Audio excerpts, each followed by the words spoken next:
Dans l'épisode que vous allez entendre, un des entretiens a été réalisé en anglais. Si vous voulez écouter une version doublée en français, celle-ci est aussi disponible sur la plateforme.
La tempête a emporté tout ce qui faisait obstacle à sa course folle.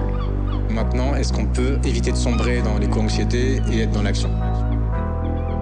Et donc nos luttes d'occupation pour squatter les logements vides contre la gentrification urbaine. Et puis retrouver peut-être aussi l'art de vivre ensemble, l'art de faire commun, l'art de passer du temps ensemble, l'art de la fête. Et en fait, on passe complètement à côté de ce que ça fait au monde d'optimiser. L'enjeu, ça va être de reconstruire. La violence, c'est le mépris envers les populations. C'est le bouffon du pouvoir, quoi. Le principe, c'est de se réapproprier ses moyens de subsistance.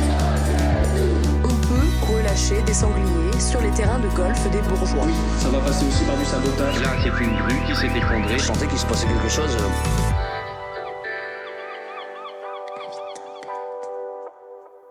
Épisode 7, première partie. L'occupation de la terre, existence en Palestine. Bonjour et bienvenue sur Avis de Tempête. Cet épisode est divisé en deux parties. La première, que vous écoutez, a pour but de fournir des clés de compréhension et d'analyse de la situation en Israël-Palestine.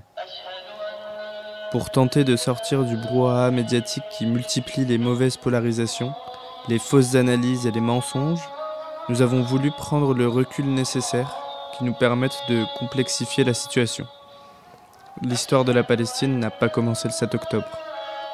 Dans cette première partie, on va s'attarder sur l'histoire récente de Gaza, sur la vie sous occupation en Cisjordanie, et sur les stratégies coloniales d'effacement des vies et des traces d'habitation de la Palestine mises en œuvre par l'État d'Israël. L'une des choses que l'on aimerait faire apparaître dans cet épisode, c'est l'alliance entre la colonisation, les forces génocidaires d'Israël et la destruction méticuleuse de la terre en Palestine, pour couper court à toute possibilité d'autonomie et d'émancipation des peuples en lutte. Pour discuter de ces thématiques, on a eu la chance d'interviewer plusieurs personnes qui ont pu à la fois nous faire le récit sensible d'une vie sous occupation, nous raconter l'histoire précise et complexe de la situation à Gaza, en Cisjordanie et sur la terre de Palestine en général, et qui ont pu nous fournir des grilles d'analyse qui nous permettent de mieux saisir ce qui se joue en ce moment. La deuxième partie de ce podcast, qui sortira une semaine après celui-ci, s'attarde sur l'antisionisme juif et le refus de la guerre. Il s'agira de travailler les différents motifs qui permettent de défaire le bloc israélien, depuis l'extérieur comme depuis l'intérieur, mais aussi depuis la tradition juive. C'est l'une des pistes que nous nous proposons de suivre pour réfléchir à un internationalisme par le bas, à un internationalisme qui écoute toutes les voix qui se lèvent contre l'occupation. Bonne écoute. Bonjour, moi c'est Mohamed, je suis palestinien qui vit ici à Paris depuis quelques années actuellement. J'ai grandi en Palestine, en Cisjordanie, dans une ville qui se trouve au sud de Jérusalem. Hébron, ce qu'on appelle en arabe Khalil en fait, l'ami.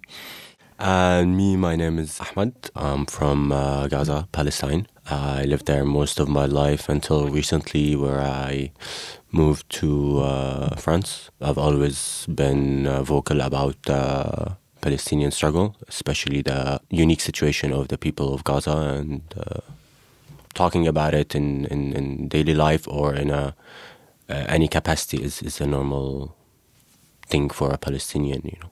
Je m'appelle Chloé, je suis française. J'ai habité et travaillé un peu en Palestine et j'ai aussi travaillé avec la Palestine, mais depuis la France. Donc j'entretiens un certain lien avec la Palestine et c'est important pour moi de sensibiliser autour de cette question-là. Ahmed et Chloé, vous participez au Carnet palestinien, un média qui est né après le 7 octobre. Est-ce que vous pouvez nous dire rapidement de quoi il s'agit ? On a décidé de fonder cette page en fait avec des amis parce qu'on est parti en fait de plusieurs constats qu'on avait en fait déjà, mais qui ont été un peu exacerbés par les événements d'octobre. On est parti de ce constat que à la fois il y avait un vide sur les réseaux sociaux de contenu en fait informatif et pédagogique en langue française.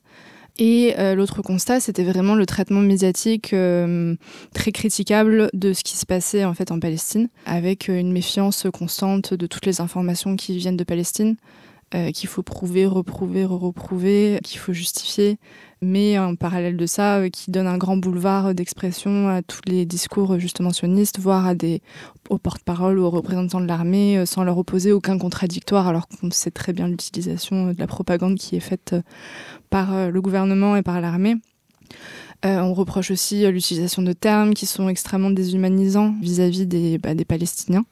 Les Palestiniens meurent et les Israéliens sont tués. Donc à la fois, ça participe à la déshumanisation des Palestiniens, mais aussi à la déresponsabilisation des coupables de ce qui se passe, qui est en fait Israël et l'armée israélienne. Donc on a décidé de créer cette page et nos objectifs, c'est en fait d'informer le public francophone et de donner en fait des clés de compréhension et de contexte autour de ce qui se passe pour pouvoir comprendre et mettre du sens un peu à tout ce flot d'informations et vraiment comprendre pourquoi ce qui se passe aujourd'hui est en train de se passer. En fait, j'aimerais bien revenir avec vous sur l'histoire assez récente pour ce qui est de Gaza. Moi, j'ai l'impression que des choses changent assez particulièrement, notamment à partir de la seconde intifada. Donc c'est un choix, évidemment, on pourrait parler de 48, de 67 ou même d'autres dates, pour qu'on comprenne un petit peu mieux ce que c'est que cette bande de terre dont tout le monde parle depuis 2 mois. En fait, qu'est-ce qui se passe au moment de l'intifada et notamment la construction de Gaza comme territoire ennemi. To understand that second intifada, which started in 2000, you have to take a step back and look at the first intifada, which started in 1987. And the first intifada, it kind of made a huge splash in the history of Palestinian resistance because it was mainly driven by the people, and it was caused due to the truck running over some civilians, some kind of uprising and confrontations, and then those confrontations spread out around across Palestine. And back then there was no sort of authority or government that was kind of taking control or governing the people. And the spark of the Intifada, which means uprising, kind of went all over the country, and people started using different means other than confrontation or throwing stones. They started to boycott Israeli products. They started to stop paying taxes, because why would I pay taxes to my occupier, while according to the international law, the occupier is responsible for providing for the occupied population. And then it went to other forms of resistance, like buying their own cows to produce their own material, and then the Israeli army making those livestock, those resources actually wanted on their list, and then having the Israeli army chase after cows inside Palestinian villages. There's an actual film about it called The Wanted 18, which is a great insight to that period of time. And having that, it kind of made a threat to the Israeli occupation, where they were forced to bring in the Palestinian Authority, which was chased out of Palestine after years and years of resistance, because they'd rather have one head to deal with than an entire population of individuals who work collectively, and you cannot draw lines. They've shot people, more than 223 something Palestinians, and back then that number was huge. And they were unable to make a stop to the first Intifada. So having the PA come back kind of created space to find political solution to the resistance because it was causing so much pain.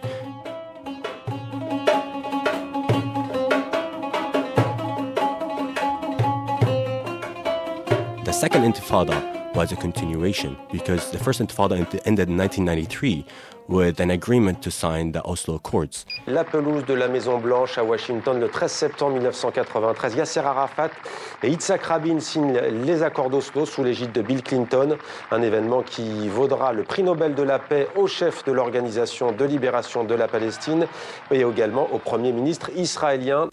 Now, the Oslo Accords, it's a shameful agreement that Palestinians only agreed to because the facts were misrepresented. The Palestinian Authority they were not kind of aware that they were being duped, that they were being manipulated into a deal that was only formed to buy time and hold them off instead of, giving them the goal, which is a Palestinian state.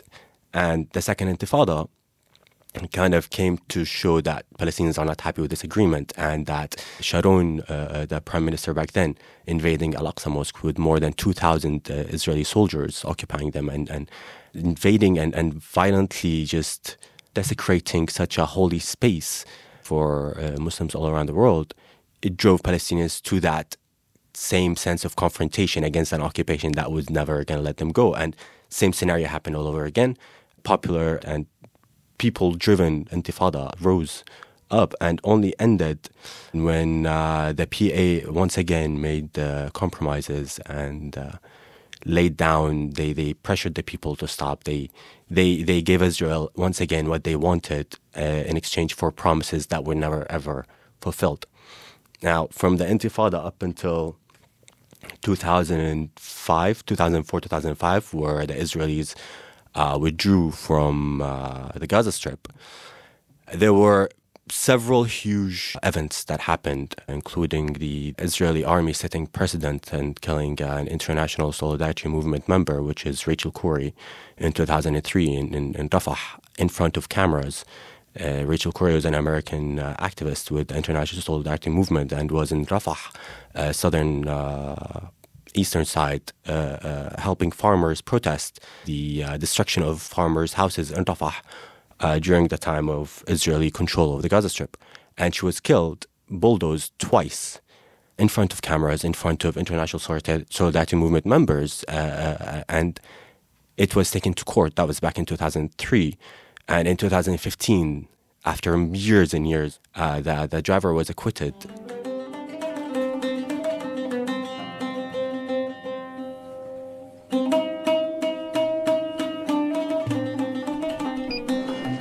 La mort de Rachel Corrie est un accident, en aucun cas un acte volontaire. Le tribunal israélien de Haïfa a rejeté ce mardi la plainte déposée par les parents de cette jeune pacifiste américaine tuée en 2003 par un bulldozer israélien.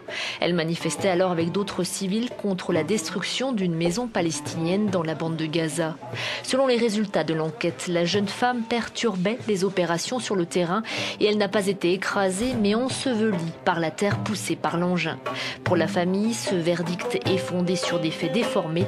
Elle entend faire appel.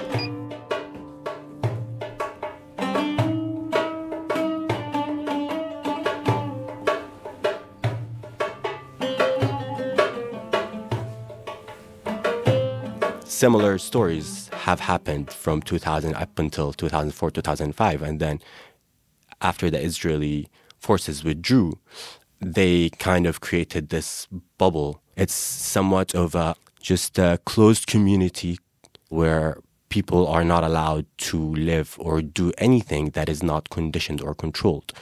The amount of food they eat, the amount of liquids they have, the amount of electricity they have, everything, that every aspect of their life is actually controlled.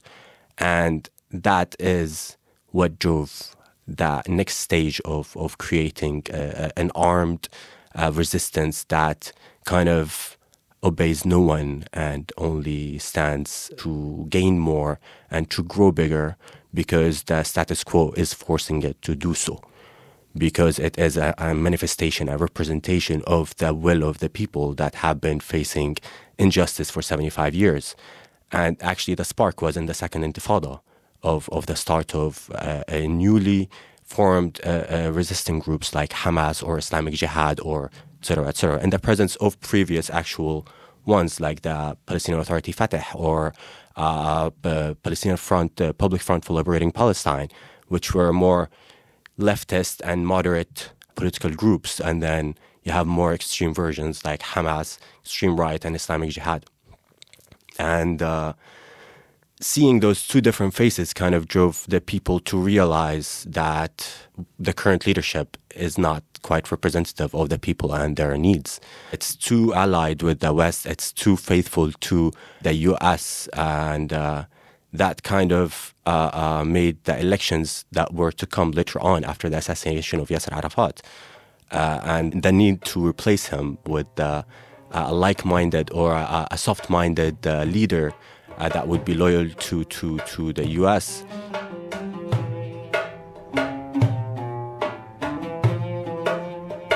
Le médecin général sort alors de la nuit pour lire son ultime communiqué.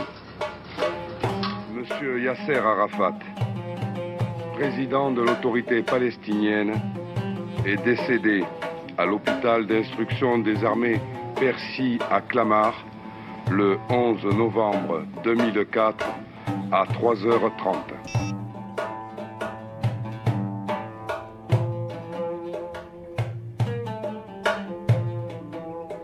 As a result, Hamas easily won because people chose who they wanted and everyone knew that the people would choose the resistance path. There were talks about the Israelis releasing material about did they know what the outcomes of these elections would be. And all their reports indicate that they were aware that they have created an extreme environment that would kind of produce more radical mujahideen. And those people really chose and believed in resistance, which kind of created two very polarized sides in the Gaza community. The ones who believe in the non-armed resistance and who are pro-Fatah all the way, and then the ones who believe in the armed resistance and are pro-Hamas all the way. And in the 2006, after the elections, Hamas won, and they should have been allowed to presume control or take charge, but they were held back by Israel, by the PA, by America, by the donors, by European Union, which kind of led to a confrontation that drove the Palestinian Authority out. And as a result of their victory, the Hamas government was punished by cutting off funds, by closing the borders, by preventing any kind of exchange with this government, and imposing sanctions on both Egypt and Jordan in case they open borders or have an actual meaningful relation with the Gaza Strip. And it stayed until early 2010, 2012. And during that time, the resources in Gaza were very, very rare, were very scarce. The amount of products you would find in shops and supermarkets was extremely little, and the prices were extremely high, and the salaries were not being paid. So the 4 or 5 years between 2005, 2006 up until 2011 were extreme in the way that the siege was not just something as simple as prevention of movement or prevention of products. It was controlling the type of sugar that we have. It was controlling the kind of medical options that we can have and what options are we allowed. It made everything impossible, and it drove people to the point of mental exhaustion. Tunnels started being dug into the Egyptian side to create some kind of black market trade situation, which was very profitable for the Egyptians because prices were much, much higher than if it was a legal trade route. And for the Palestinians, it provided them with the basic needs that they wanted. They were able to produce things. They were able to have books. They were able to bring in medications. They were able to, at some point, have KFC for the first time in their life. not because they are important, but because they represent a life that you only see on television, while we in Gaza, we live a life that is completely, unimaginable.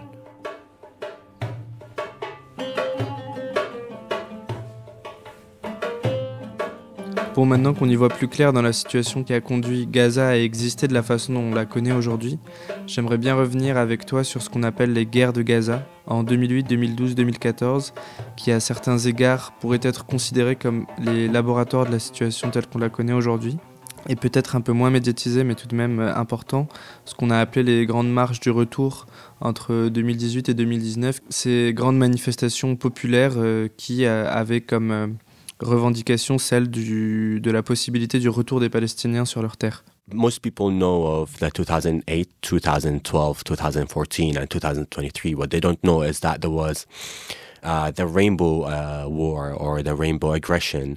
It was in 2005, and it was an operation for the purpose of providing cover for the Israeli army's withdrawal from the Gaza Strip. Le 15 août 2005, démarrait le désengagement du Gush Katif. Pendant plusieurs semaines, l'armée israélienne évacue les 8500 juifs qui vivent dans la bande de Gaza. La décision a été prise par Ariel Sharon, alors Premier ministre d'Israël. So while they were doing that, they were destroying infrastructure to make sure that Palestinians don't have access to those resources that they left, and at the same time to ensure that no resistance kind of attacks them while they are evacuating the Gaza Strip. And it lasted several days, 3 or 4 days.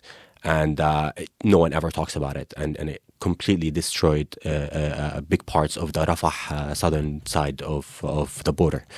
The immediate one afterwards was the 2008-2009, and it was declared as an attempt to free the Israeli soldier Gilad Shalit that was being held in the Gaza Strip by the resistance fighters.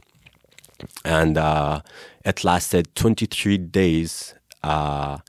And it was the most violent attack because the first day, every single police station security post within the Gaza Strip was simultaneously attacked and bombed by F-16 heavy missiles that the videos that you see of this day will haunt you for the rest of your life. It's of bodies flying apart everywhere. And it was completely inhumane, and it annihilated every single security officer or personnel in the Gaza Strip who are not necessarily Hamas or Fatah or PA, they're just individuals who work in security.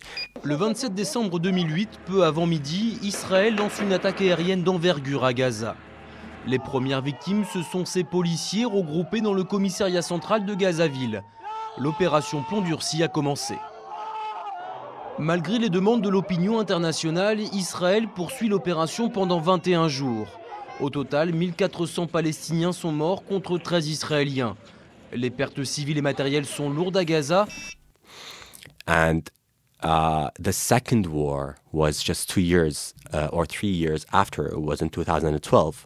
And the reason this war happened, or this aggression, was that there was an exchange of Israeli prisoners, Gilad Shalit, the one that I mentioned, with 1,011 Palestinian prisoners that were being held in Israeli prisons without charge, without fair trial, without access to healthcare or any other rights. And once this trade happened, the person that was responsible for it was considered to be a target for the Israeli army and a threat to the Israeli national security.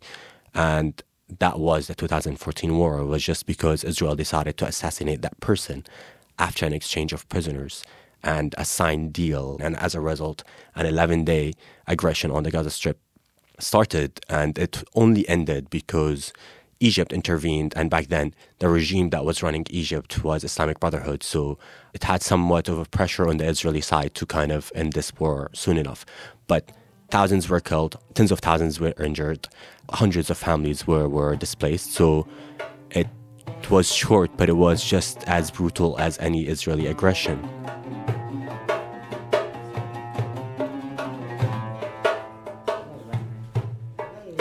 Following this war, that 2014, which was 2 years after, I was working as a journalist, translator, and fixer back then, and I have never seen anything as brutal in my whole life.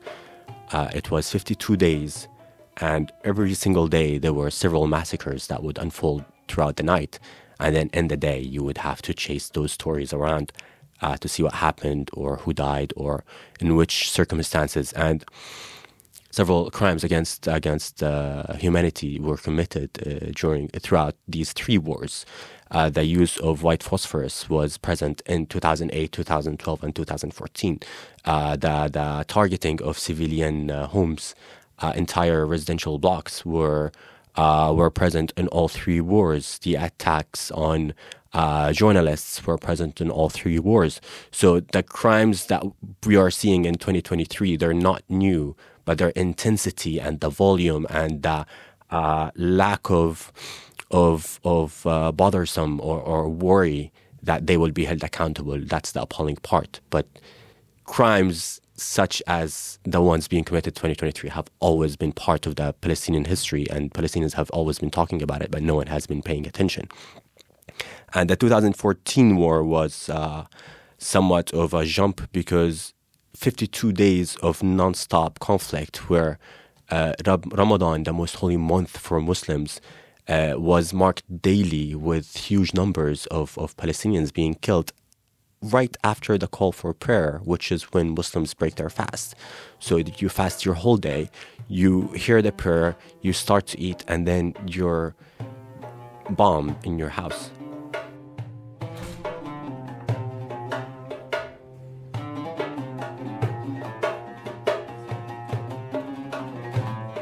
Des milliers de Palestiniens se sont rassemblés ce samedi à la frontière entre la bande de Gaza et Israël. Ils étaient appelés à manifester en masse pour fêter le premier anniversaire des marches du retour, 1 an après le début d'une mobilisation contre le blocus israélien et pour le droit de revenir sur les terres qu'eux-mêmes ou leurs parents ont fui ou dont ils ont été chassés à la création d'Israël en 1948.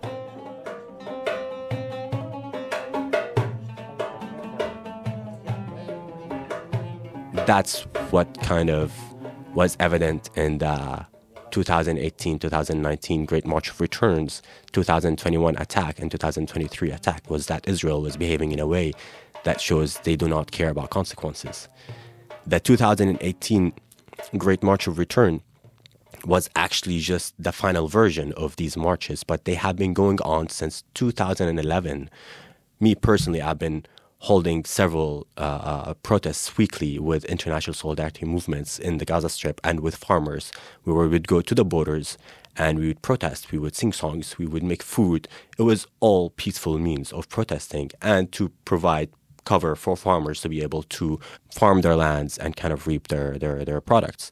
And in 2018, it just evolved in a way that international actors within the Gaza Strip or the civil society organizations or the independent politicians in Gaza, they just decided that they want to work collectively and kind of go towards this path of, shedding light on the issue without confronting the Israelis. And from day one, those people were met with tear gas, with live bullets, with just all kinds of abuse that the Israeli army could use and practice against them. Even though they were organizing speeches, they were having dinners, they were playing football, they were playing volleyball. From day one, it was nothing but peaceful activities that kind of brought the community together, but it was being attacked from day one. And then later on, Hamas kind of put in more of its effort and kind of made it their thing and was putting more energy and more funds into it to kind of make it a bigger deal, which kind of made the Israelis feel that they have the right to meet it with more deadly force and more justified attacks on the individuals. It took the lives of more than 200 people, I think more.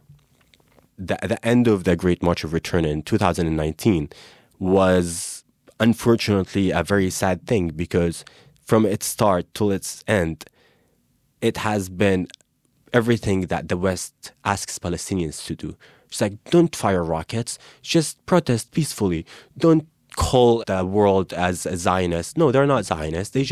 They would rather see you behave the way a first world country would behave, kind of turn the other cheek, if they slap you, show them that you're actually not that bad, that you're not going to slap back, or that you're a nice person who just wants to go back home, which is what they did for more than 18 months. And they were being shot. They were being labeled as terrorists. The Israeli Prime Minister and the Minister of Defense were going on live TV, coming up with lies saying that the protesters were using guns and Molotovs and, burning tires. Yeah, of course they were burning tires, but what do you expect of people who are been occupied for 75 years? That when they're being faced with a sniper who is fully armed, that they're just going to stand there and send hugs and kisses? They can fucking throw a rock. It is okay. Throwing rocks is not as of a crime as shooting a paramedic or a journalist. The violations that were happening in the Great March of Return and the lack of interest by the Western world to cover the Great March of Return protest was quite an insult. And Palestinians saw through it and were able to realize that we knew that this wasn't going to work, but we're still glad we did it anyways, because now we can say, it's not going to work. We tried it. It doesn't work. Israel doesn't seem interested in giving us our land back just because we asked nicely and we have a right to return that is guaranteed by the United Nations. Palestinians have a right to return, but they're just not being allowed to practice their right to return. While Israelis have a right to return as well, which applies to anyone, the Jewish people that were not born in Jerusalem or in Palestine or have anything that connects them to the land except that they are Jewish. They can come to Palestine, have a house, have a job, have a citizenship within 48 hours. Israel gets to practice that right. Jewish people all around the world get to practice that right, while Palestinians, millions of them around the world, do not have the right to return to the towns and cities where they have lived for years, where they were born, where they have papers proving that they come from here generations and generations before. That's the kind of injustice that you go through periodically or on a daily basis that kind of force people, Palestinians, to be more extreme in their resistance and their abandonment of Western beliefs like human rights or child protection or all those hypocrisies that you see the crimes happening in front of your eyes and no one is lifting a finger to do anything about it, not because they don't want to. Apparently everyone around the world wants to and everyone's protesting to do so, but because people in charge and people who are in power, they have chosen the side already because it serves their purposes. And voilà.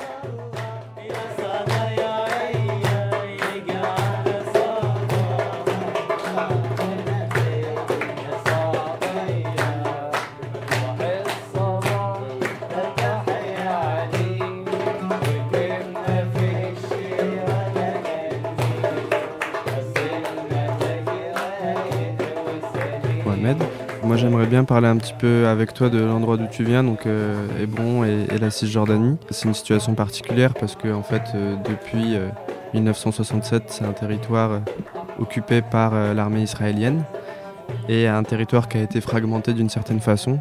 Est-ce que tu pourrais essayer de nous décrire un petit peu à quoi ressemble ce territoire et à quoi ressemble l'occupation? Israël, l'armée israélienne, l'occupation et ce système d'apartheid qui fait en sorte de fragmenter la vie du peuple palestinien tous les jours par leur stratégie qu'ils emploient en fait, qu'on soit par le checkpoint, que ce soit par le contrôle des frontières, que ce soit par le patrouille qui se fait en fait dans les villes, que ce soit par l'arrestation. Donc cet aspect de domination, on va dire, de l'occupation. On peut le sentir en fait partout. On va, dès le moment où on met les pieds en fait en Cisjordanie aujourd'hui, on peut commencer à la sentir déjà. Pour aller à Cisjordanie, on passe des checkpoints. Et puis dans d'autres villes, c'est plus flagrant, c'est plus visible. Je prends le cas d'Hébron, de Khalil, là où j'ai grandi en fait, c'est un contexte particulier. Par le fait que la ville même est divisée en deux parties. C'est en ville historique, c'est en ville aussi, il y avait, dans l'histoire, il y avait des juifs qui vivaient là-bas, il y a le mosquée d'Abraham qui est un lieu très saint aussi pour les musulmans, et et c'est un lieu saint aussi pour les Juifs. À partir de 67, en fait, il y avait des petites colonies israéliennes qui commençaient à s'installer au centre de la ville, au cœur de la ville. Là, aujourd'hui, on se retrouve dans une ville et divisée H1, H2. Donc H1 qui représente à peu près en fait 60% de la territoire d'Hébron. H1, c'est nominatif sous le contrôle de l'autorité palestinienne. H2 sur l'autorité israélienne. Dans H2, en fait, on est à peu près une petite colonie, qu'il y a à peu près 800 colons qui vivent là-bas, protégés par 2000 soldats, ce qui rend la vie beaucoup plus compliquée pour les Palestiniens dans cette zone-là, parce qu'en fait, pour protéger ces colons-là, déjà, donc, on emploie des forces armées, on emploie des checkpoints, on emploie un système de surveillance dans la ville même, en fait, dans le centre-ville. Donc là, on est surveillé H24. Ça évoque quelques souvenirs pendant le deuxième intifada. Je vais commencer par là, en fait. Déjà, à l'époque, on habitait à la sortie de la ville, en fait, d'Hébron. Toute la ville était complètement fermée par des checkpoints. Des fois, c'est des checkpoints, en fait, où il y a des soldats qui sont présents. Et des fois, en fait, c'est juste des blocs de béton qui ferment, qui font des séparations. Donc déjà, en fait, moi, j'habitais dans une zone à l'extérieur. Il fallait marcher autour de 15 minutes pour un moyen de transport pour aller jusqu'à la première checkpoint. Et puis marcher. Donc pendant l'hiver, je me rappelle ça quand j'étais enfant. Et puis il fallait prendre un autre transport. Donc notre transport normalement, qu'on arrive jusqu'à la centre de la ville, en fait, Bab Zaouia. Avant la division entre H1 et H2, il y avait un petit rue qui s'appelle Shuhada, Shara Shuhada en arabe, la rue de Shuhada. En fait, cette rue essentielle qui fait le lien entre H1 et H2, parce que moi je grandis en HA, en fait mes grands-parents ils habitaient à H2.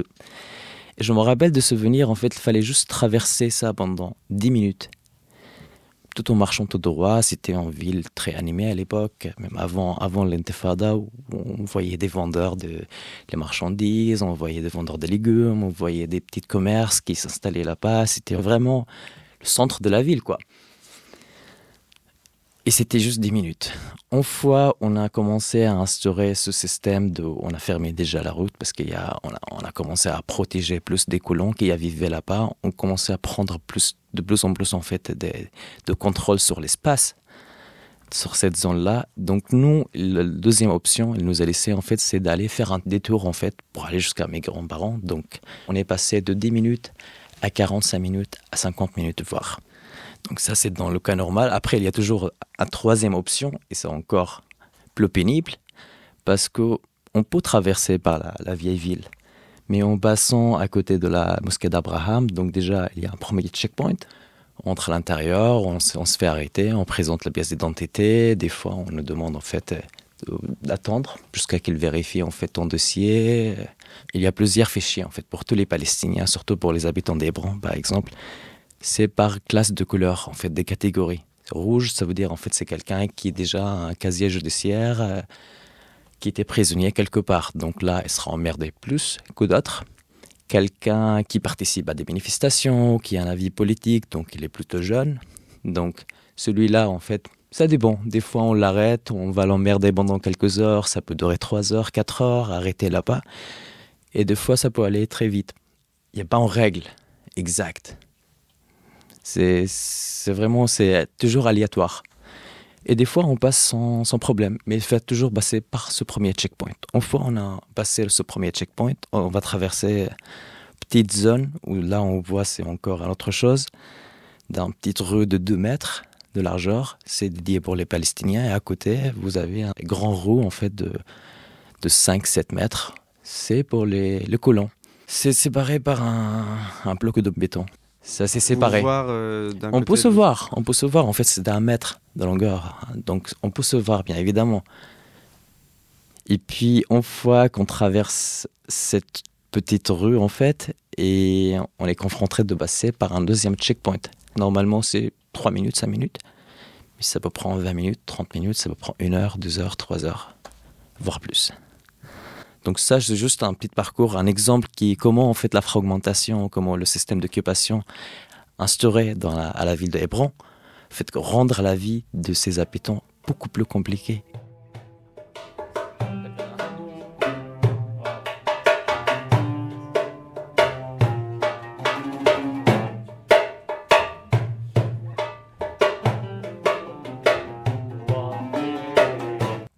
Et du coup, ça témoigne un peu du fait que, par exemple, pour la Cisjordanie, on parle d'un archipel, en parlant des territoires palestiniens en Cisjordanie, qui sont un peu le reflet de la division en zones A, B, C. Est-ce que tu pourrais expliquer rapidement ce que ça recouvre comme réalité? Qu'est-ce que ça veut dire? Ce système de division des zones qui était, on va pas dire approuvé, mais qui était signé en fait entre l'OLP, entre le Fatah à l'époque et Israël quand on a signé les accords de Oslo, donc les années 91 et 93. Parce qu'on va aller dans le processus de paix, on va aller dans la création d'un État palestinien, ce qui était prévu en fait dans les accords de Oslo.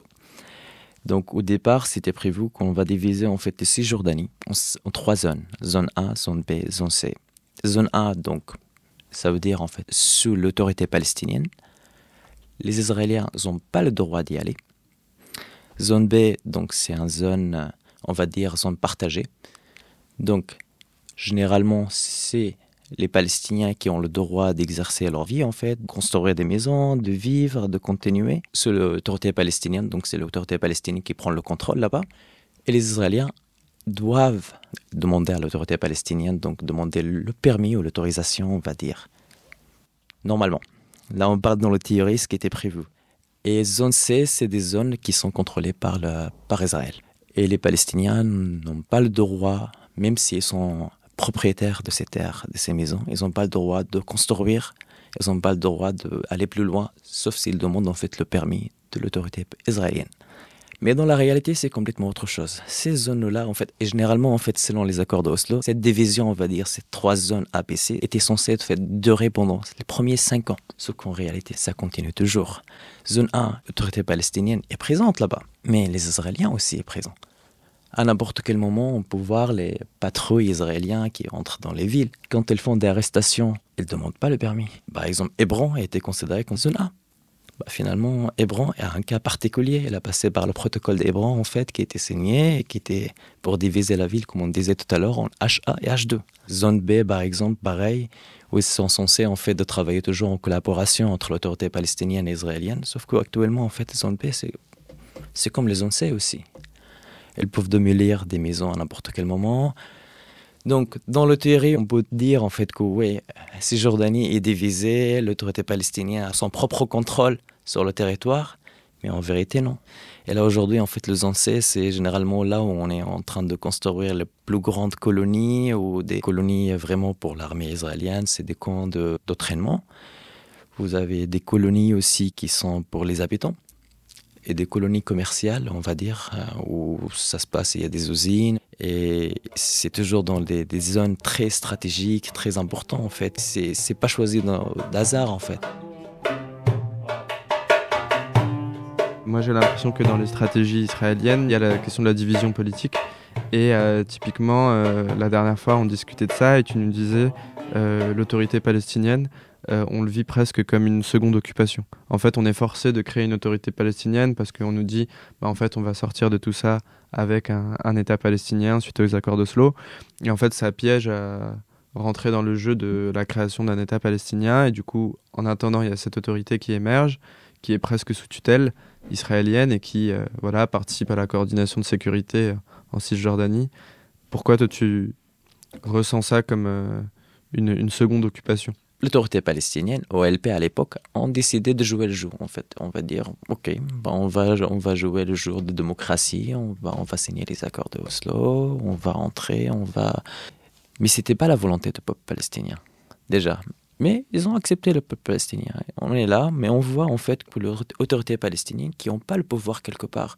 Même le président Mahmoud Abbas, pour sortir de Palestine, il a besoin en fait de permis des Israéliens. Pour passer un checkpoint, n'importe quel ministre en fait d'aller à Hébron ou de Ramallah à Naples, il a besoin de permis en fait d'organisation avec les Israéliens pour qu'elle passe un checkpoint. De quel pouvoir on parle, de quel État en fait, de quelle autorité. Tout le projet en fait d'autorité palestinienne, c'est en fait vraiment de créer une force palestinienne pour contrôler la vie des Palestiniens qui est toujours en coordination avec Israël. Donc Israël, c'est elle qui décide en fait comment on va faire, on donne les ordres aux autorités palestiniennes et c'est eux qui vont le faire. Donc on a vendu cette illusion-là aux Palestiniens, mais nous les Palestiniens qui vivent en Cisjordanie, on voit la réalité en fait, non. L'autorité palestinienne a refusé depuis quelques années en fait de faire des élections. En Cisjordanie, on constate énormément d'arrestations. Arrestations pas que pour les gens des membres de Hamas en fait, parce qu'il y a tout un conflit entre le Fatah et le Hamas, ça c'est clair. Mais c'est aussi même n'importe qui en fait aujourd'hui qui parle pour dénoncer Israël, qui parle de l'occupation, qui critique l'autorité palestinienne. Il y a quelques semaines, en fait, on a interdit complètement en fait, des manifestations pour soutenir le peuple à Gaza.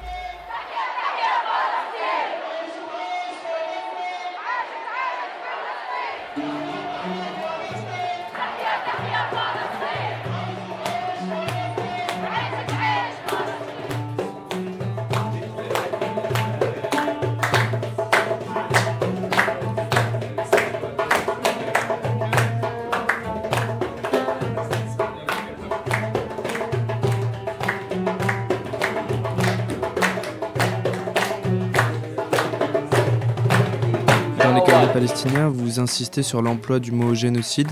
Vous rappelez qu'il s'agit bien d'un terme juridique qui a une définition claire et qui s'applique à la situation. On l'entend au gré des manifestations pour la Palestine. Ce qui se passe à Gaza n'est pas une guerre, c'est un génocide. Pour nous, chez Avis de Tempête, le génocide a plusieurs volets. Ce dont on voulait parler avec vous, c'est du fait que la destruction effective des vies, le génocide, s'accompagne d'une certaine façon d'une sorte d'écocide qui l'appuie et le renforce. L'écocide en cours détruit toute possibilité d'une forme de vie palestinienne. Et les stratégies, elles sont multiples pour ça. Entre l'accaparement de l'eau, la destruction de l'arboretat palestinien, la pollution des sols, qui sont autant de stratégies qui consistent à priver les Palestiniens de toute autonomie et de détruire les traces de leur façon d'habiter la terre. Ces stratégies, elles comportent tout un tas d'accaparements que vous avez bien décrits dans les carnets palestiniens. Et j'aimerais savoir si vous pouviez revenir dessus. Toute entreprise de colonisation implique ce phénomène d'accaparement des terres et de dépossession des terres. Et Israël a vraiment adopté ce processus d'accaparement des terres ou de sabotage des terres justement pour comme tu le disais, faire en sorte que la vie soit le moins possible pour les Palestiniens. Et Gaza, on voit vraiment le contrôle exercé parce que c'est sous blocus. Sur la question de l'eau, qui est quand même peut-être la ressource la plus importante pour n'importe quel peuple, à Gaza, il y a entre 90 et 95% de l'eau courante qui est impropre à la consommation. C'est lié à la surexploitation, c'est lié à la contamination par l'eau de mer, par les eaux usées. Les stations de traitement des eaux usées, elles sont insuffisantes à Gaza. Elles sont endommagées par les bombardements parfois. Et quand elles existent, elles dépendent aussi des importations pour pouvoir fonctionner, des importations de carburant sur lesquelles Israël a complètement la main. Le renouvellement de la nappe phréatique aussi, il est rendu compliqué par Israël qui a construit un mur, qui a prolongé en fait le mur sous terre. Ça participe à empêcher un renouvellement. Israël interdit le transfert d'eau depuis la Cisjordanie.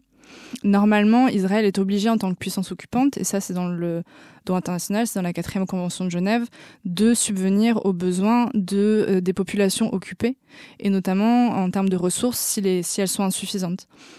Or, évidemment, c'est pas ce qui est fait, et l'eau consommée fournie par Israël correspond à peu près à 10% de l'eau qui est consommée à Gaza, donc on est vraiment sur une très faible proportion.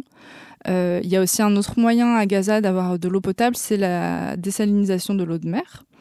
Il y a 3 usines à Gaza de désalinisation, mais encore une fois, elles sont la cible de bombardements. Quand elles sont détruites ou endommagées, il faut pouvoir les reconstruire. Or, le blocus interdit l'importation de la plupart des matériaux de construction. Et encore une fois, le carburant, pour les faire fonctionner, peut arriver en quantité très limitée, voire inexistante, au bon vouloir de ce qui Israël autorise à rentrer sur le territoire ou non. Et puis le résultat, c'est vraiment, quand on regarde les chiffres, c'est assez parlant. La consommation d'eau en Israël et la consommation en Palestine. Côté israélien, on a à peu près 150 litres d'eau par jour en moyenne. La moyenne mondiale, c'est 100 litres par jour. Et en Palestine, c'est 27 litres par jour.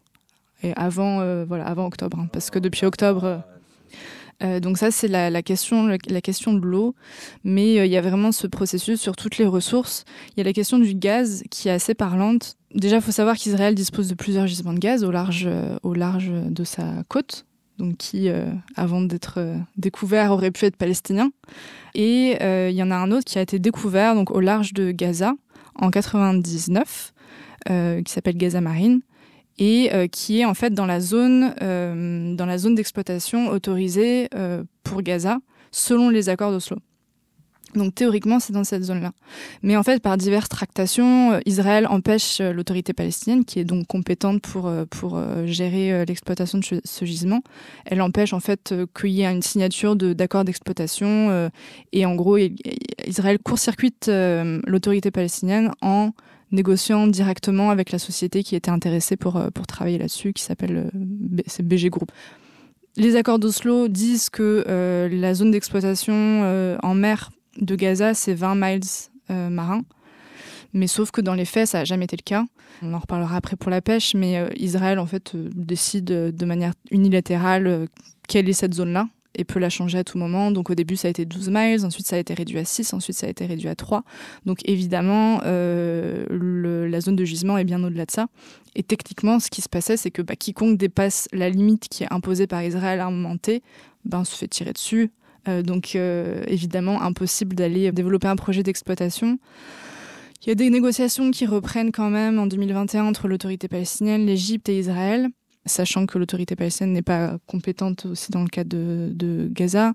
Donc il y a des négociations qui reprennent, mais bon, c'est compliqué d'aboutir à quoi que ce soit. Et là, on a vu très récemment, en novembre, qu'il y avait un responsable américain qui venait en Israël pour discuter de l'exploitation de ce gisement de gaz.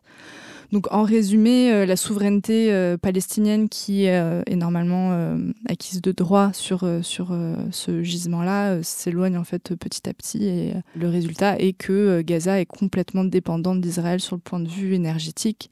Il y a des coupures d'électricité tous les jours. Au niveau du carburant, voilà, ça dépend vraiment des importations. Donc, il y a une dépendance totale à ce niveau-là, et la perspective de pouvoir exploiter ce gisement, a priori, pas non plus très palpable.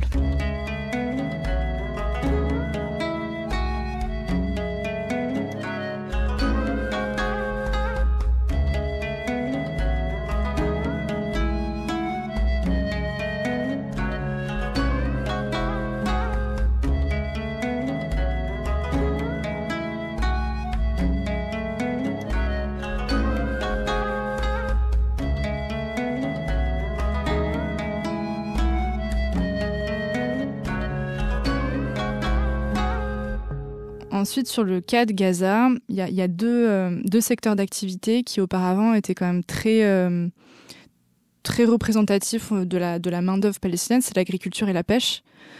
Pour ce qui est de l'agriculture, Israël restreint l'accès aux terres avec une zone tampon en fait autour de la frontière, qui rend au final inaccessible 35% des terres arables de Gaza, donc depuis l'instauration de cette frontière-là. Et il y a vraiment un sabotage constant de ces cultures-là. Ils épandent des pesticides cancérigènes sur les cultures, soi-disant pour pas qu'il y ait d'arbres qui poussent, pour pouvoir bien voir du haut des miradors ce qui se passe de l'autre côté de la barrière. Il y a aussi l'inondation des cultures à plusieurs reprises, où on ouvre un barrage complètement pour inonder toutes les cultures et juste ruiner tout ce qui aurait pu être récolté. On a parlé du problème d'accès à l'eau, ça joue sur évidemment l'irrigation des cultures. Le blocus qui limite les importations, ça affecte les engrais, ça affecte l'importation des équipements et des machines, ça limite aussi l'importation, encore une fois, du carburant qui fait fonctionner les machines. Et pour ce qui est des engrais, c'est aussi intéressant du point de vue écologique, c'est que du coup, il y a, face à cette pénurie, les agriculteurs sont obligés d'utiliser d'autres types de produits qui sont moins efficaces et du coup qui doivent utiliser beaucoup plus et qui sont plus polluants pour les sols au final. Et puis sur les importations aussi, pendant les offensives, c'est encore plus restreint. S'il n'y a pas par exemple de fourrage qui rentre pour le bétail, ça a pu causer la mort du bétail de manière assez importante. Donc c'est des conditions qui permettent pas en fait aux agriculteurs de pouvoir investir et de pouvoir faire grandir leur activité, d'autant qu'il s'agit beaucoup de petites exploitations à Gaza. Et du coup, ils sont soumis à la concurrence d'Israël qui peut produire à plus grande échelle, avec une agriculture intensive, avec des machines modernes, avec tout ce qu'ils veulent d'engrais, avec des subventions de l'État. Donc au final, il y a un marché qui est beaucoup plus, qui est très concurrentiel, puisque à Gaza, vu que la production est assez réduite, les prix sont beaucoup plus élevés que celle d'Israël, et du coup on se retrouve à Gaza avec des fruits et des légumes israéliens, alors que Gaza est une terre très riche d'agriculture. Et puis, encore une fois, pendant les agressions et les bombardements, tout est détruit, y compris les terres agricoles. Il y a aussi la pêche. Ça, c'est aussi très parlant. On en a parlé juste avant. Il y a vraiment la limitation de la zone de pêche qui est théoriquement de 20 miles d'après les accords d'Oslo. D'après le droit international, les États ont une zone économique pour l'exploitation des ressources qui va bien au-delà de ça. Donc déjà, les 20 miles, c'était quand même une restriction par rapport à ce que tous les autres États ont normalement de droit en termes de distance pour exploiter leurs ressources. Mais dans les faits, comme je disais, ça n'a jamais été respecté. Ça a toujours été moins. Et ça a été réduit jusqu'à 3 miles, c'est environ 5,5 km, donc c'est vraiment rien.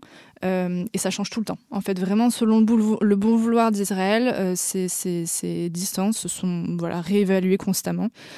Et pour les pêcheurs, c'est aller au-delà de ces limites, et même sans aller au-delà, en fait, c'est travailler en mer, c'est constamment subir le harcèlement de l'armée qui est présente au large, c'est de risquer de se faire tirer dessus, de se faire arrêter, de se faire confisquer son matériel et très souvent de jamais en revoir la couleur.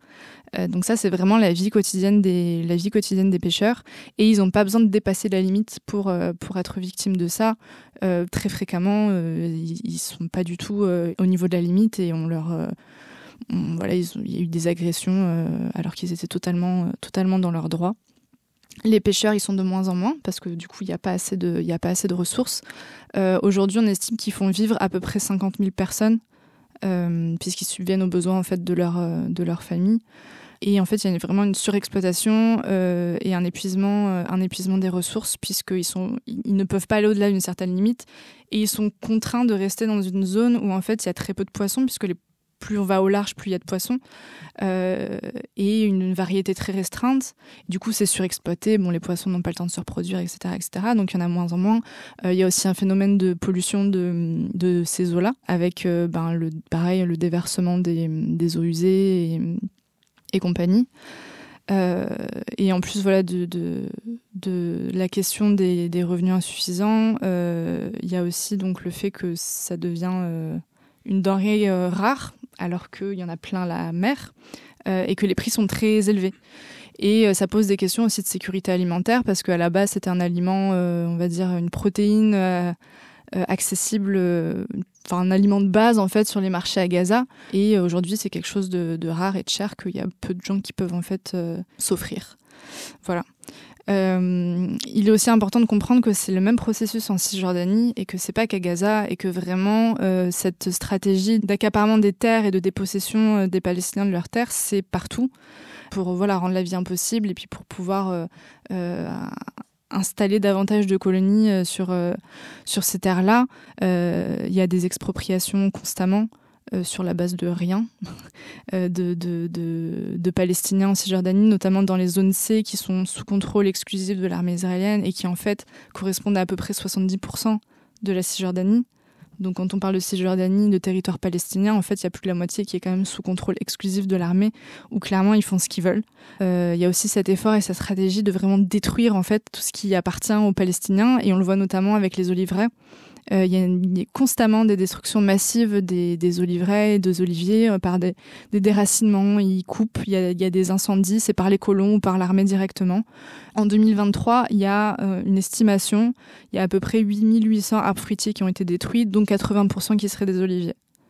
Alors qu'il y a 96% des agricultures en Cisjordanie qui reposent sur la culture de l'olivier pour vivre. Et il y a une estimation aussi, un chiffre qui est assez parlant. Depuis 1967, il y aurait plus de 800 000 oliviers qui ont été détruits. Voilà. Donc ça, c'est sur les oliviers, sur les terres et sur les cultures. Il y a aussi vraiment un contrôle complet de l'eau, l'interdiction de récupérer de l'eau de pluie pour irriguer ces cultures, la destruction de citernes, l'interdiction de construire des infrastructures hydrauliques sans avoir de permis israélien qui sont évidemment très difficiles à obtenir. Et donc il y a une confiscation en fait des terres des paysans et des agriculteurs qui, encore une fois, de manière complètement illogique, se retrouvent en fait à travailler pour l'occupant pour pouvoir gagner leur vie et qui vont travailler dans les colonies pour cultiver et compagnie. Voilà. Donc une conséquence en fait de tout ça, c'est vraiment une dépendance totale et c'est la stratégie d'Israël que les Palestiniens soient complètement dépendants. C'est comme ça depuis des dizaines d'années. Là en ce moment ça s'accentue encore plus en Cisjordanie. Il y a des dizaines depuis octobre, des dizaines de communautés rurales en Cisjordanie qui ont été expropriées illégalement de leur village. Et puis là on le voit avec les bombardements, le phosphore blanc, évidemment tout ce qui est pratique polluante liées à la guerre qui s'accentue également, et ça vient non seulement polluer l'environnement, ce qui est un problème en soi, mais du coup ça vient aussi polluer le seul petit bout d'environnement et de ressources qui reste aux Palestiniens. Et à ça s'accompagne un peu la destruction des traces et de l'histoire palestinienne, et qui est aussi l'un des processus génocidaires, lutter contre la culture palestinienne. Là, récemment, il y a eu des mosquées de Gaza qui ont été ciblées assez précisément par les bombardements. Et je voulais savoir si vous pouviez revenir là-dessus. And on this topic, if we want to talk about the mosque that was just destroyed, in its Islamic period, it stretches 1,400 years ago, but as a place of worship, because in Palestine, in Gaza, all religions came here, found a home for them, were adapted by the people, and then spread out. So Christians, Muslims, and Jewish people, they had places of worship that kind of transitioned. Once were synagogues, then they became churches, then became mosques. And even before that, and this mosque is considered one of those places. It stretches more than 3,000 years ago, and it was a place of worship for pagans back in the day. It wasn't even a religious place. It was to worship some sort of God, and I'm not sure what it was. And then with Judaism, Christianity, and Islam coming in, it made its transition each time with the wave of religion that was coming in to kind of show that those people, they have endorsed and welcomed all religions throughout the history. It tells the history of Palestine and its architecture. You can see it reflecting in the mosque, in the way it's structured and in the way it looks like. And the city where it falls, because it's surrounded by an ancient market and an ancient bathhouse that kind of served the population of that area, the old city. And it has been standing for thousands of years. And those are two of more than 130 other places that were targeted during this attack. I'm not sure if the number is accurate. I'm pretty sure it's higher, but I'll just say 130. The really unfortunate part is that somewhat around the 50th day of the war on Gaza, the Israeli warplanes, they attacked the Palestinian Municipality Archive building, which was home to hundreds and hundreds of historically important documentations that talked about ownership of land, that talked about places and locations where very important historical events took place. And it really tells the story of Gaza from thousands and thousands of years ago up until today. And that archive was located in the central old city, not far away from the mosque Al-Amri mosque that was attacked. And that place being bombed kind of erases any sign of Palestinians working to preserve their history and to tell their story, because this one place got bombed, even though it's not a legitimate target, that it doesn't, serve any other purpose but to destroy the infrastructure of the Gaza Strip, which what this whole thing has been about, which what the past 20 plus years have been about. It's about suffocating Gaza and kind of making people die silently without making any noise. Telling the history of Gaza is one of the most important things we can do as Gazans, because, we're perceived as hard-headed terrorists, savages, subhuman, less than animals. And I think it's very easy for anyone around the world to see us like this because, no one ever fought against this image. Israelis have been accused since the beginning of the occupation of trying to steal this heritage, whether it's by food, claiming Levant food, falafel, hummus, and fool as their own, or taking North African dishes like shakshuka and whatnot, and then claiming it as their own, and then stealing Palestinian music, and then all of that. It's an attempt to use our culture as their own once they finish replacing us as a population. taking the food, taking the land, taking the culture, taking the way we dress, all that is part of creating their state, which essentially will replace us. En fait, toute cette stratégie d'accaparement de la culture palestinienne sert vraiment le discours sioniste qui est là depuis les débuts. Quand les premiers sionistes sont arrivés en Palestine, le discours c'était qu'il y avait un peuple sans terre qui arrivait sur une terre sans peuple. Et toute la stratégie, alors ça c'était il y a 100 ans, mais tout correspond en fait. Il y a vraiment cette volonté d'effacer toute la culture palestinienne et tout ce qu'il a fait vivre. Ça va vraiment dans ce sens-là de légitimer en fait le propos premier qui était de dire qu'il n'y avait pas de culture puisqu'il n'y avait personne. En Cisjordanie, il y en a à peu près 3 millions. Tu as aussi les gens qui habitent à Gaza, donc aujourd'hui on parle de 2,3 millions. On a des Palestiniens qui vivent en fait en Israël aujourd'hui. On a des Palestiniens qui vivent à Jérusalem sous le contrôle israélien, mais ils n'ont pas la nationalité. On a des Palestiniens diaspora. On a des Palestiniens qui vivent encore dans les camps de réfugiés en Moyen-Orient, que ce soit au Liban, que ce soit en Jordanie, que ce soit en Syrie. Il y avait des Palestiniens qui ont resté à Jérusalem, qui ont resté à Yafa, qui ont resté à Jalil. On se retrouve avec des Palestiniens qui représentent 20% de la population en Israël, qui sont complètement marginalisés en fait par leurs droits. Je ne parle pas encore de Jérusalem parce que Jérusalem c'est un autre cas. C'est des Palestiniens parce que c'est des gens qui ont la culture, qui parlent toujours palestinien, qui parlent toujours l'arabe, qui ont leur aspect de la vie en fait. C'est la Palestine qui est présente, mais qui ont en fait la nationalité israélienne. Ces gens-là, ils ne peuvent pas exercer en fait leurs droits en tant que citoyens israéliens. Ces personnes-là en fait, ce pourcentage qui refusent de faire le service militaire. Donc, une fois qu'on refuse en fait de faire le service militaire, on ne te donne pas les mêmes privilèges d'un Israélien. Ils sont obligés en fait de faire des petits commerces, sont obligés de faire des métiers très marginalisés, des métiers qui juste dédiés à ces gens-là parce que voilà, on n'a pas envie de leur donner en fait un vrai statut en fait, qu'ils prennent leur place dans la société parce que c'est un État juif. Israël de base c'est un État raciste. Un État sur un projet zioniste qui a été créé pour le peuple juif. Déjà, pour les juifs. Donc, ils ont exclu toute personne d'autres religions. Déjà, par ça, on peut commencer en fait à dire les choses. Et puis, on revient à la question des Palestiniens qui vivent à Jérusalem aujourd'hui. Et ces Palestiniens-là qui vivent encore de là-bas, en fait, pourtant, ils sont nés là-bas, ils ont grandi là-bas, mais ils n'ont pas la nationalité. Ni palestinienne, ni israélienne. Ils ont un permis de résidence. C'est comme un carte de séjour ici en France, qui est renouvelable. Et c'est très fragile. À n'importe quel moment, on peut perdre ce statut-là. Moi, j'ai ma tante qui vit à Jérusalem. Je ne suis jamais allé la voir. Parce que je n'ai pas le droit d'y aller la voir. Il faut demander en fait un permis spécifique pour aller visiter ses proches. Et généralement, ce permis-là, on ne le donne pas pour les jeunes. Il y a toute une génération. Moi, j'habitais à 30 km en fait de Jérusalem, qui n'a jamais allé voir Jérusalem. À quoi ça ressemble? On le voit juste dans les médias comme si c'était en fait un autre pays.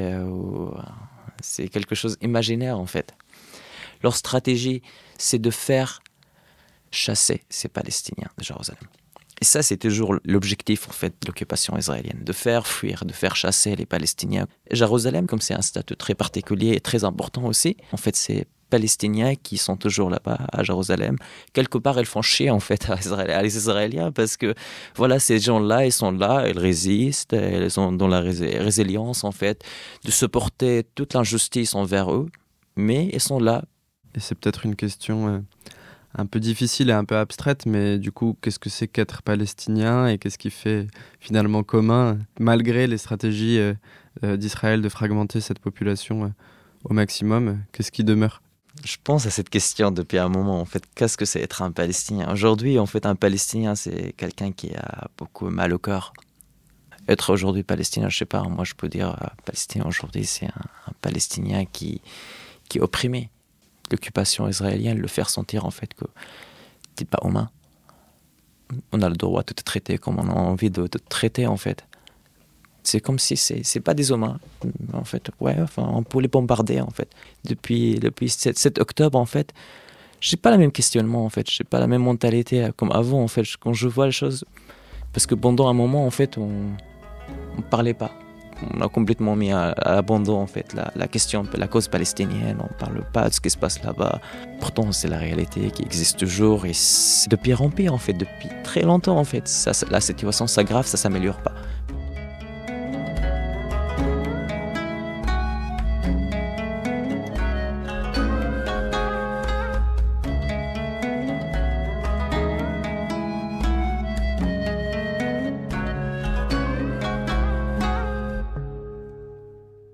Là, on arrive peut-être à une tentative de conclusion. C'est toujours un peu compliqué parce que je ne sais jamais ce qu'il faut exactement demander ou dire parce que le constat, il est aussi assez glaçant et sidérant. Et en fait, rien ne donne beaucoup d'espoir dans la situation. Et là, en fait, ce qui nous réunit, c'est quand même une catastrophe, quoi. Mais j'ai quand même envie de vous demander qu'est-ce que vous auriez à transmettre aux personnes qui nous écoutent. On n'est pas impuissants ici et nulle part dans le monde. C'est ce que beaucoup de gens pensent, mais c'est pas le cas. On peut mettre la pression sur les gouvernements occidentaux notamment, qui eux ont vraiment un rôle très actif à jouer et un pouvoir très direct sur ce qui est en train de se passer. Donc il faut continuer les mobilisations, les manifestations. Il faut vraiment mettre la pression sur ces personnes et ces institutions qui peuvent directement peser dans la balance. Je pense qu'il faut aussi vraiment continuer de parler de ce qui se passe et pas que quand la guerre sera finie. Les médias parlent de la Palestine que quand il y a des bombardements, quand il y a des crises, on va dire, avec des grands guillemets. Il faut qu'on arrive à relayer et à mettre en avant en fait ce qui se passe en Palestine dans la vie de tous les jours. Les gens ont peu je pense, de connaissances de à quoi ça ressemble la vie sous occupation, que ce soit à Gaza, que ce soit en Cisjordanie, que ce soit à Jérusalem. Très important de se poser cette question. Même moi, des fois, je me pose cette question en tant que Palestinien qui vit en France ici. Il n'y a pas de honte d'être pro-palestinien. Moi, j'ai eu une discussion l'autre jour dans un café avec quelqu'un qui me donnait tous les arguments historiques qui prouvent qu'en fait, les Palestiniens subissent un système fasciste, en fait, colonial, d'occupation très brutal. Mais après, il me dit non, mais moi, je suis pas pro-palestinien. Je dis, il n'y a pas honte, en fait, de défendre en fait le peuple palestinien. On n'a pas besoin de faire en fait Bac plus 5, en fait, de dire voilà. C'est injuste ce qui se passe en Palestine. C'est injuste ce qui se passe en fait, ce que Israël fait.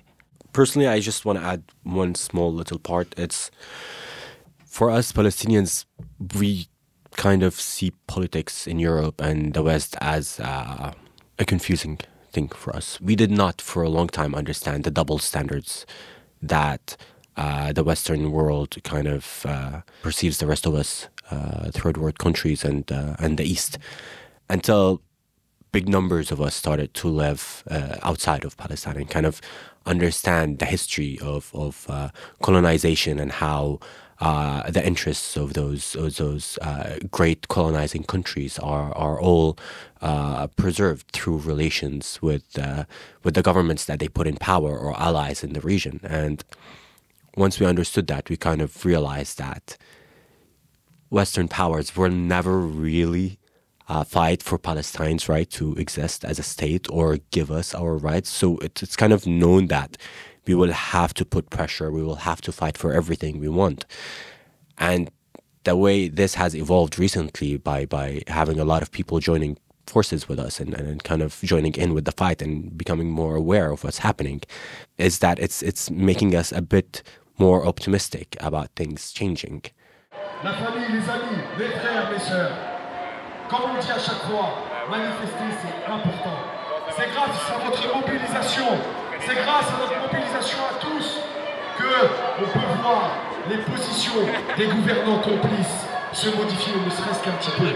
Et chaque pas de plus, chaque infléchissement dans le soutien au génocide à Gaza, dans le soutien au massacre du peuple palestinien, c'est toujours ça le prix. C'est toujours ça qui pourra permettre au peuple palestinien de se renforcer, de souffler et d'être plus fort chaque jour.